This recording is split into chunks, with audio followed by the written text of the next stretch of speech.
Magandang umaga, magandang hapon, magandang gabi. Tara sa panitikan, ating tuklasin ang tungkol sa batayang kaalaman sa pag-aaral ng panitikan. Aralin isa. May kasabihan nga ika nga, ang pagbasa ng panitikan ay hindi lamang nakasentro sa proseso ng pagkuha ng kahulugan bagkus higit ang pagbuo ng kahulugan. Mga pamantayang pang nilalaman. Una, nabibigyang kahalagahan ang katuturan ng panitikan. Pangalawa, natutukoy ang papel na ginagampanan ng panitikan tungo sa intelektualisasyon ng wikang Filipino.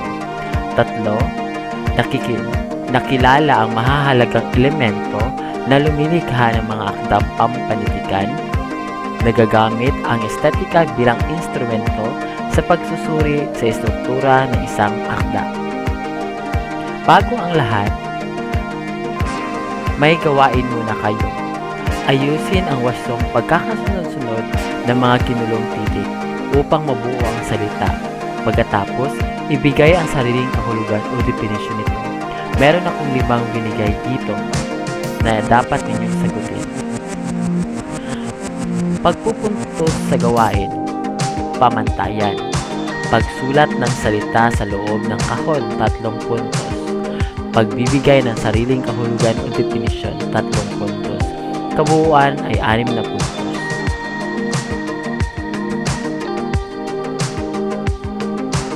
Daloy kaalaman. Panitikan daan tungo sa intelektualisasyon. Hanggang ngayon, hindi pa masasabi na ang wikang Pilipino ay intelektual na wika. Para maging mas intelektual ang wikang Pilipino, kailangan gamitin ito sa larangan ng akademya at sa antas ng eskwelahan. Hindi ito nangyari ngayon dahil ang wikang Ingles ang tanging ginagamit sa larangang ito, kaya ang wikang Ingles ay umuunlad habang ang wikang Pilipino ay nanatiling sa mababang antas.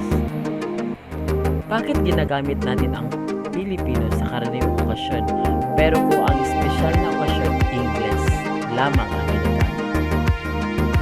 Bakit mababa ang tingin natin sa mga nagsasalita ng Tagalog lamang pero ang taas ng tingin natin sa mga matataas na wikang Ingles?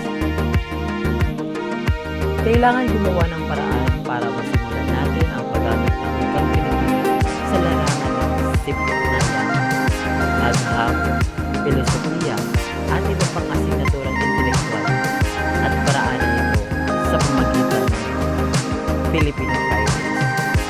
Ano nga ba ang Filipino Writers? Alam niyo ba ito? Ang Filipino Writers ay isang proyekto ng ating ang buwan. Sa bawat diyanista, ang lahat ng klase ng writers at writers ay magaganap sa wikang Pilipino. Magtuturo ang mga at mga teorya, siyensyang panlipunan at ibang klase ng wikang Pilipino. At ang lahat ng mag-aaral ay magsasalita at magsusulat sa wikang Pilipino.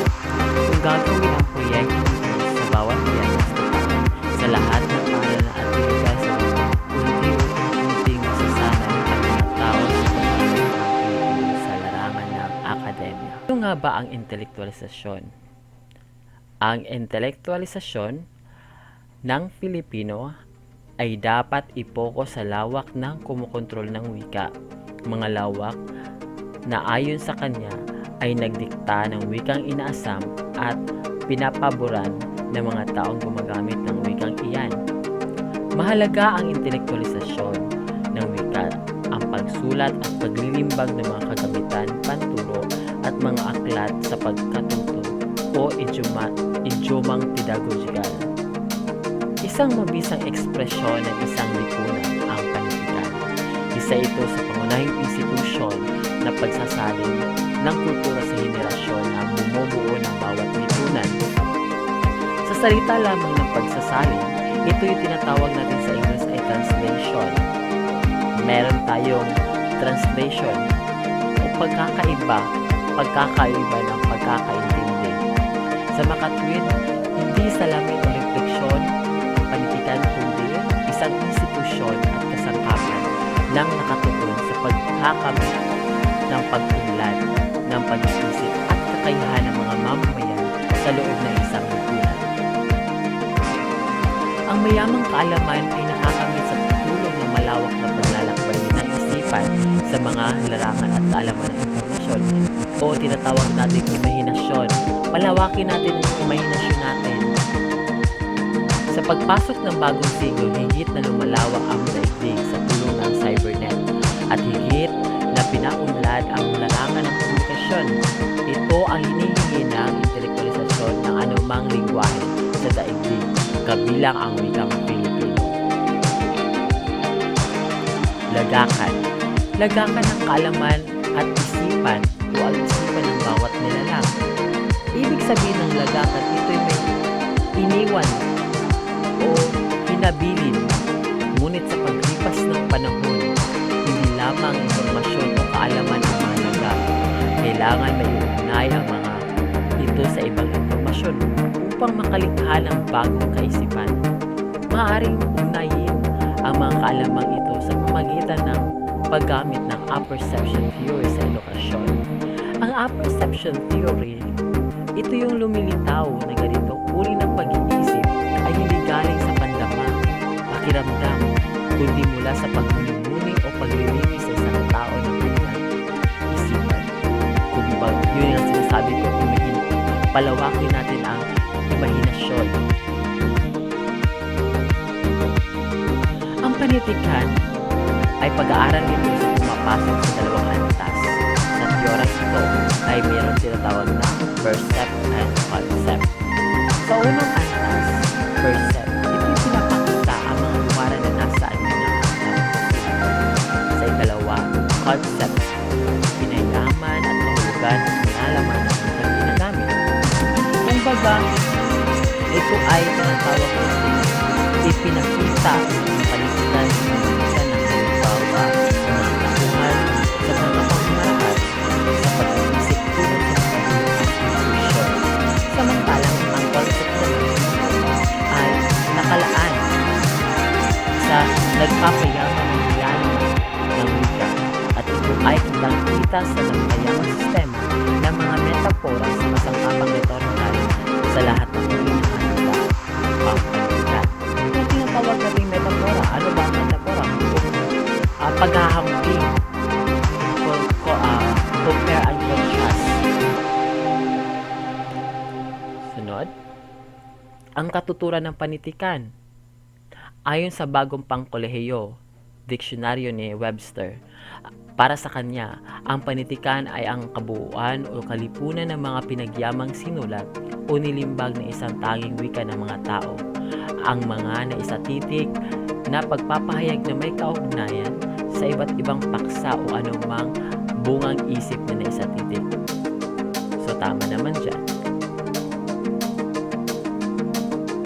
Sa pagkakahulugan naman ni Brother Azarias sa kanyang filosofiya ng literatura, ito ay ang pagpapahayag ng damdamin ng tao tungkol sa iba't ibang bagay sa daigdig, sa pamumuhay, sa pamahalaan, sa lipunan at kaugnayan ng kaluluwa sa dakilang lumikha. Ayon naman kina Paz Nicasio at Federico Sebastian, ang panitikan ay kabuuan ng mga karanasan ng isang bansa, mga kaugalian, paniniwala, pamahiin, kaisipan at pangarap ng isang lahi na ikinahangayag sa mga piling salita sa isang maganda at makasining na paraan, nakasulat man o hindi. Mga layunin sa pag-aaral ng panitikan.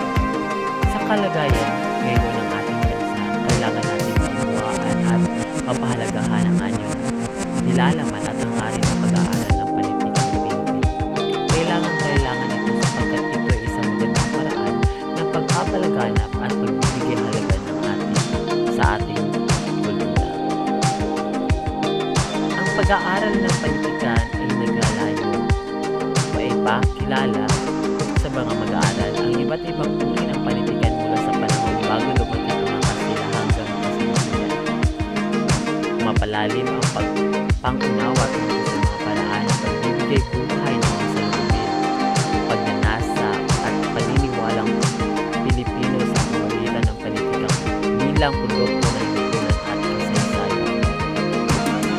Makatulong sa paglikha ng kritikal na pananaw sa pamamagitan ng pagpapakita ng mga layunin ng panitikan, maging salamin ng buhay, sumang-ayon o bumalikwas sa namamayaning kalagayan.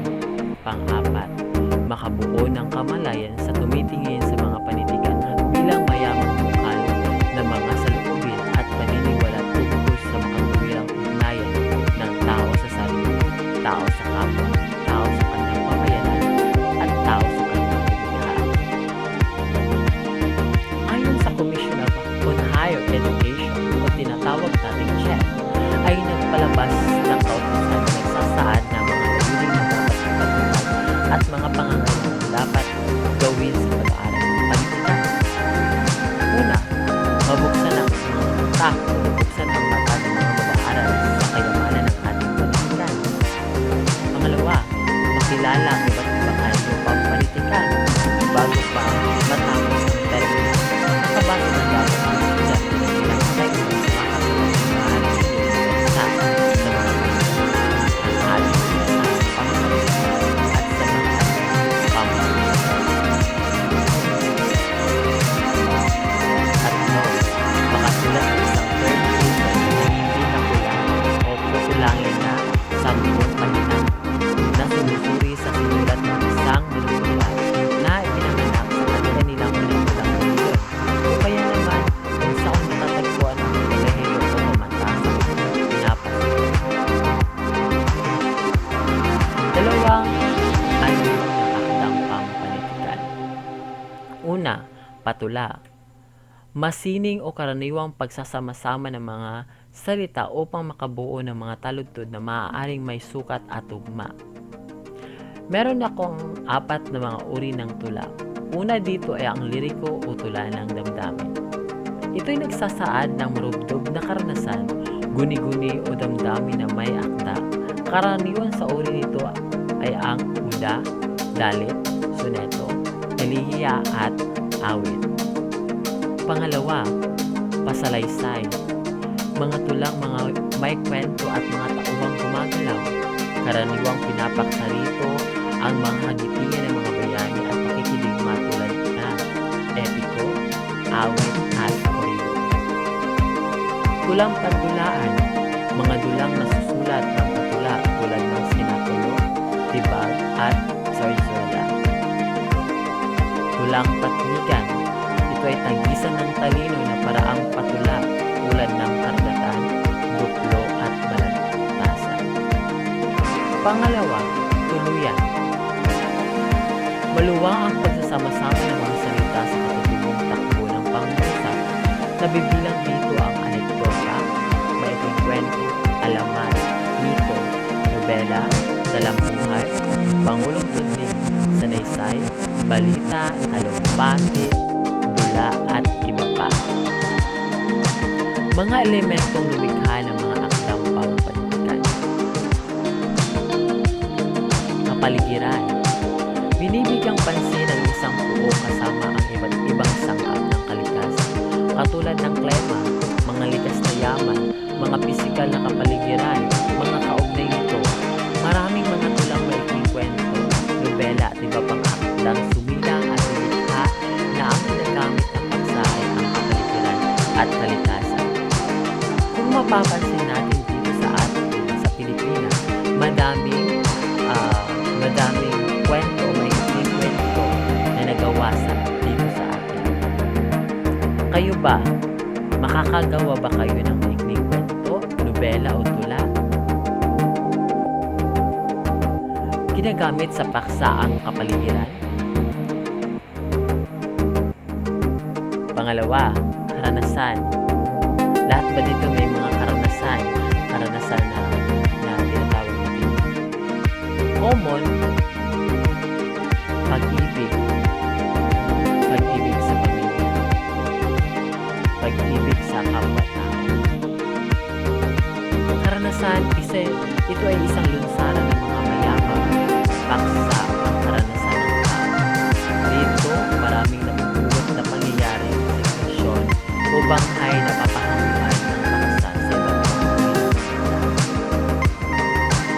salik na panlipunan at pampolitika. Ang mga gawaing may kaugnayan sa lipunan, gayon din sa politika, ay isang malaking bahagi sa pag-usapan ng pagdadala ng mga pagbabago, karanasan, kalinangan at pagkakasalan ng isang pangit na bansa. Dito ay may akda, tunay na katawan sa kaisipan, damdamin at paniniwala ng mga salik na panrelihiyon.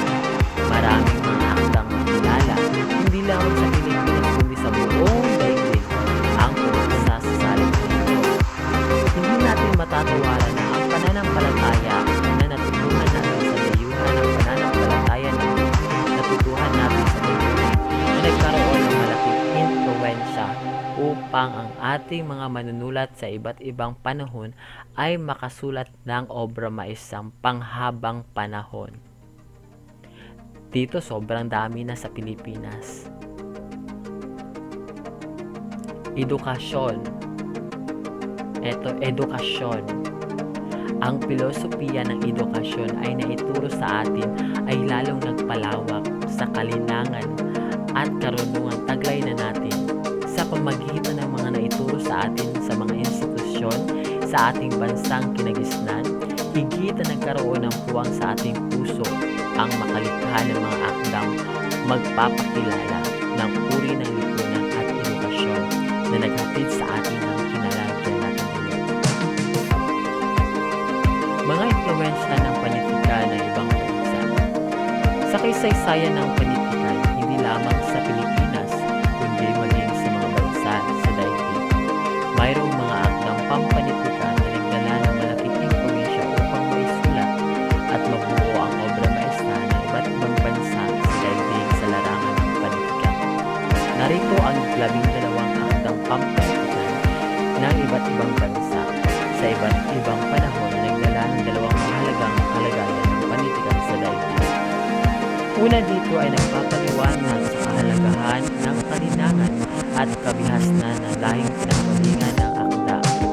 At ikalawa, sa pamamagitan ng akdang ito, ang mga bansa sa daigdig ay nakatagpo-tagpo sa damdamin, kaisipan at gayon din nagkakaunawaan bukod sa nagkahiraman ng ugat at pamamaraan ng pamumuhay.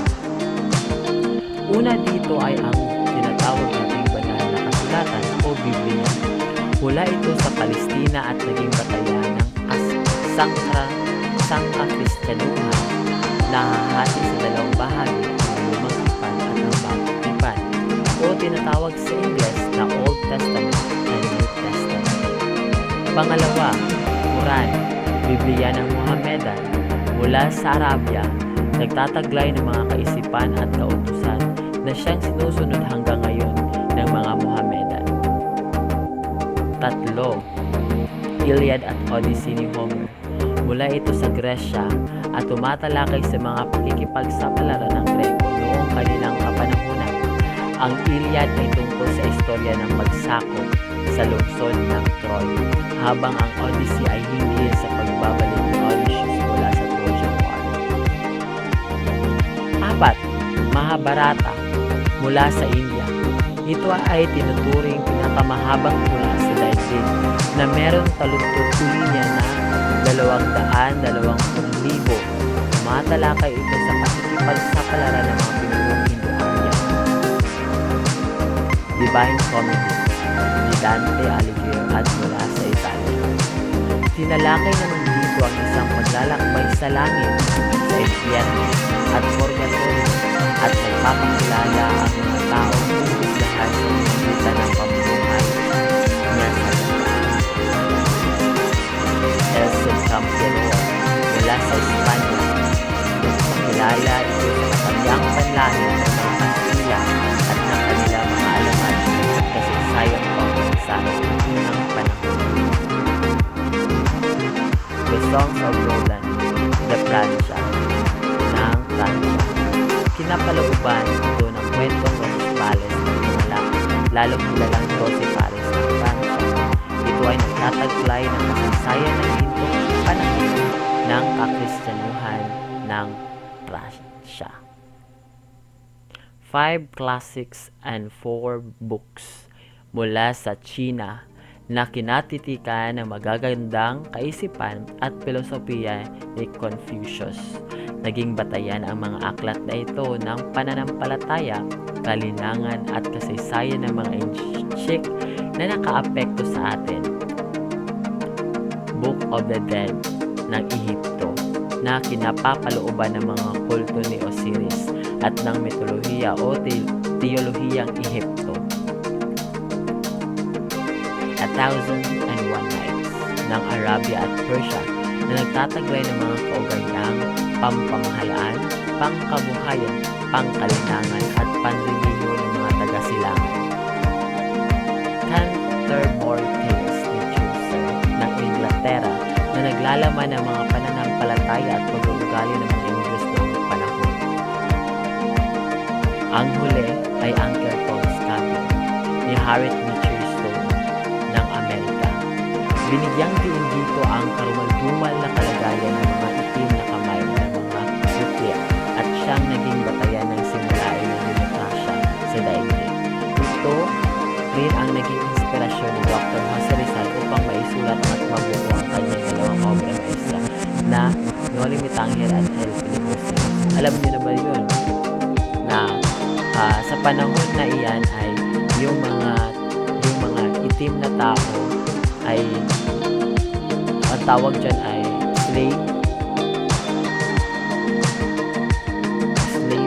So para katulong, kawawa kasi hindi sila pantay-pantay. Kumbaga may mga discrimination pa noong panahon ni Harriet Beecher. Kaya si Dr. Rizal ay na-inspire o may inspirasyon upang makasulat siya ng dalawang obra maestra. Sa ating bansa man, maraming mga akdang pampanitulan na naging inspirasyon ng mga manunulat ng iba't ibang panahon. Maaari nating banggitin ang Florante at Laro ni Francisco Balagtas, Noli at Philly ni Dr. Jose Rizal, Nena at Neneng ni Valerino H. Peña, Balaag at Sigat ni Lovie K. Santos. Maganda pa ang daigdig ni Lazaro Francisco. Kahapon, ngayon at bukas ni Aurelio Tolentino. Isang dipang langit, mga ibong mandaragit at luha ng buhaya ni Amado Fernandez. Ang mga kasangkapang pampanitikan ay nagbibigay ang sakta. Ang salitang estetika ay nanggaling sa salitang Griego o tinatawag na aesthesis na nangangahulugang pakiramdam o dati ng anumang perception sa mga sentido, panlabas at panlabas. So ang ibig sabihin ng sentido ay senses. Kumbaga, sa nakikita ang aesthesis ay ang uri ng pakiramdam at reaction ng tao na nakakakita kahit anumang o kahit anumang ito.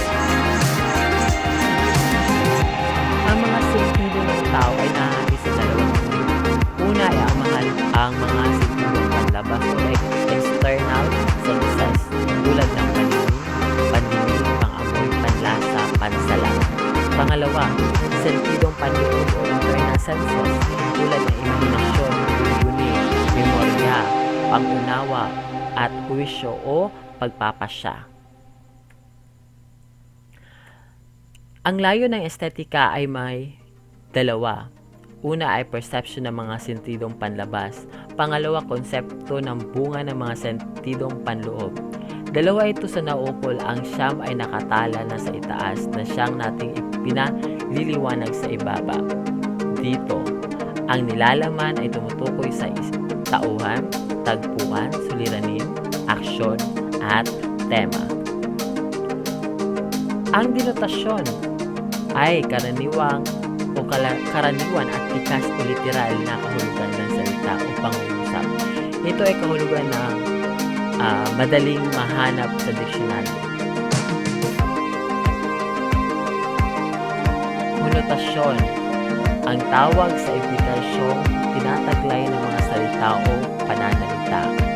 Ang mga implikasyon nito ay maaaring dulot ng paghiwatig ng pananaw o saloobin na nagtaglay ng salita tulad ng halimbawa sa salitang basura. Diksyon. Ang tawag sa paggamit ng mga salita ay pinalalagay sa bunga ng maingat at makabuluhang pagturo ng mga salitang ginagamit ng manlilika upang makamit na ang pinakamabisang paraan sa pagpapatalastas ng kanyang nais ipahatid sa mga katuwid. Bagkus kapag ang isang salita ay may maraming kasing kahulugan, ano ang dahilan kaya kung bakit isa sa mga ito ay piniling gamitin ng may akda? Mga kasangkapang panretorika ay tumutukoy sa mga pamamaraan na ginagamit ng akda upang makamtan ang pinakamabisang epekto ng mga pangungusap at komposisyon at mga sangkap nito. Ito ay kumalaman sa kaayusan ng mga salita o pagkakasunod ng mga elemento ng mga pangungusap. Mga kasangkapang pansukat, ang tawag sa pamaraan na ginagamit ng akda, lalo na ang tula. May sukat at tugma. May sukat at tugma, tapos meron namang walang sukat at tugma. Upang bigyan na ang angkop ng kaya-ayang daloy ay indayog ng mga salita at pangungusap kapag ito ay binibigkas. Karaniwan sa ating mga klase sa Filipino, ang pagbibila ng pantig sa Ingles ay naririyan ang iambit, troche, anapes at iba pa. Ngunit sa literature o literatura o oraturang Filipino, lalo na sa panulaan, ay transitional o performance art. Kaya pati sa musika, ang sukat ay indayog ng mga marami sa ating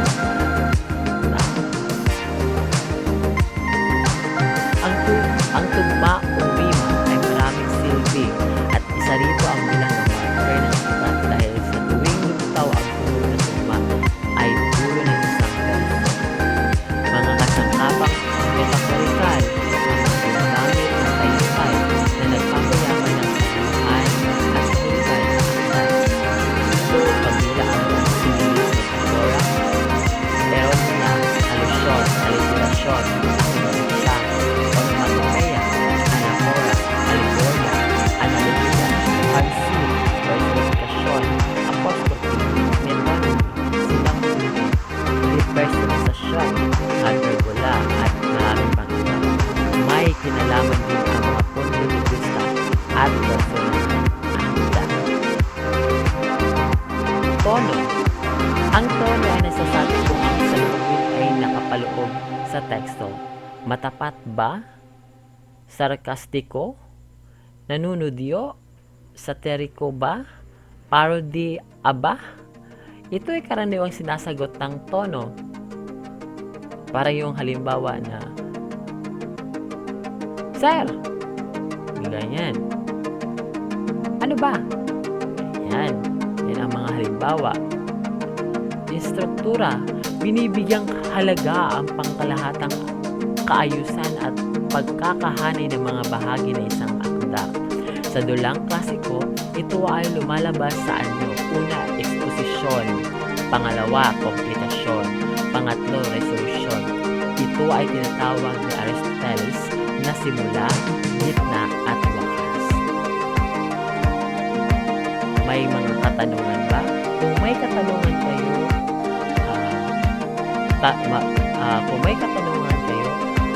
mag-comment lang sa units ng G, E, Phil 2, 20,